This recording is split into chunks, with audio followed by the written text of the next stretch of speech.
জাতীয়তাবাদী দল বিএনপির জ্যেষ্ঠ যুগ্ম মহাসচিব, আপনার কথা শুনছিলাম। বলছি জি, আমি ওই পূর্বের কথা জেদ ধরে আমি একটু যোগ করছি। সেটা হচ্ছে আরেকটা দৃষ্টান্ত আপনাকে দিই। সেটা হলো শহীদ রাষ্ট্রপতি জিয়াউর রহমান, তখন তিনি রাষ্ট্রপতি, তিনি একটা বিদেশ সফর থেকে আসছেন। সেখানে ওনার এডিসি আছে, আর্মির লোক, কর্নেল আনিস নামে, আরেকজন আছেন যুবদলের একজন কেন্দ্রীয় নেতা। তো ওই সময় ভিসিআর ব্যান্ড ছিল। তো ওনারা প্রেসিডেন্ট ট্যুরেজের মধ্যে ওই এটা নিয়ে নিয়েছেন। প্রেসিডেন্ট ট্যুরেজে থাকলেও তার চেক টেক তেমন হয় না, কিন্তু ইন্টেলিজেন্স রিপোর্ট হয়ে গেছে উনি বাসায় পৌঁছার আগে যে এরকম ব্যাপার, একজন সামরিক কর্মকর্তা এবং একজন বিএনপির নেতা দুইটা নিয়ে ভিসিআর নিয়ে এসছে। উনি বাসায় পৌঁছানোর জাস্ট আগ মুহূর্তেই ওই সামরিক কর্মকর্তা তিনি স্যাক্ট হয়েছেন, আর বিএনপির যে নেতা ছিল সে হয়েছেন, কি বলে যে বহিষ্কার হয়েছেন। তো কথাটা হচ্ছে যে নিজের সন্তানের অপরাধ যে চোখ ঢেকে রাখে, চোখ বন্ধ করে রাখে, ওইটা হচ্ছে ক্রাইম। কিন্তু কেউ সন্তান হয়তো অপরাধ করতে পারে, অপকর্ম করতে পারে, কিন্তু সেটা যথাযথ শাস্তি হওয়াটা, সেটাই হচ্ছে মানে প্রকৃত শাসনের উদাহরণ, এবং ওটাই হচ্ছে সুশাসন।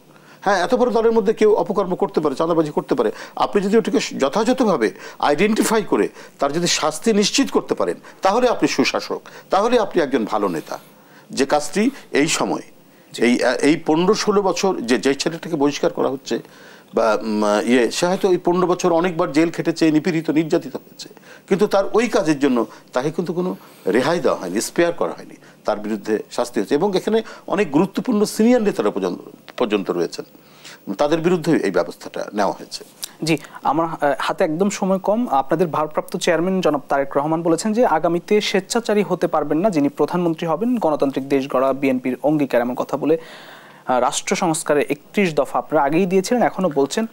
বিএনপি আগেও কয়েক দফায় ক্ষমতা ছিল, আগামীতে ক্ষমতায় গেলে সেই পুরনো ধারা রাজনীতিতে ফিরবে নাকি বদলে দিবে? আসলে মানে ডেমোক্রেসি যদি মিন করি, আমরা মনে করি এটা তো একটা ধারাবাহিক ব্যাপার, এবং গণতান্ত্রিক ধারাবাহিকতার মধ্যে ট্রায়াল এবং এরর বেসিসে আপনার অনেক কিছু এমনিতেই ওটা সংস্কার হয়ে যায়, সংস্কার হয়ে নতুন আসে। সেই সুযোগটা গণতান্ত্রিক শাসনে আপনার হয়, সম্ভব হয়।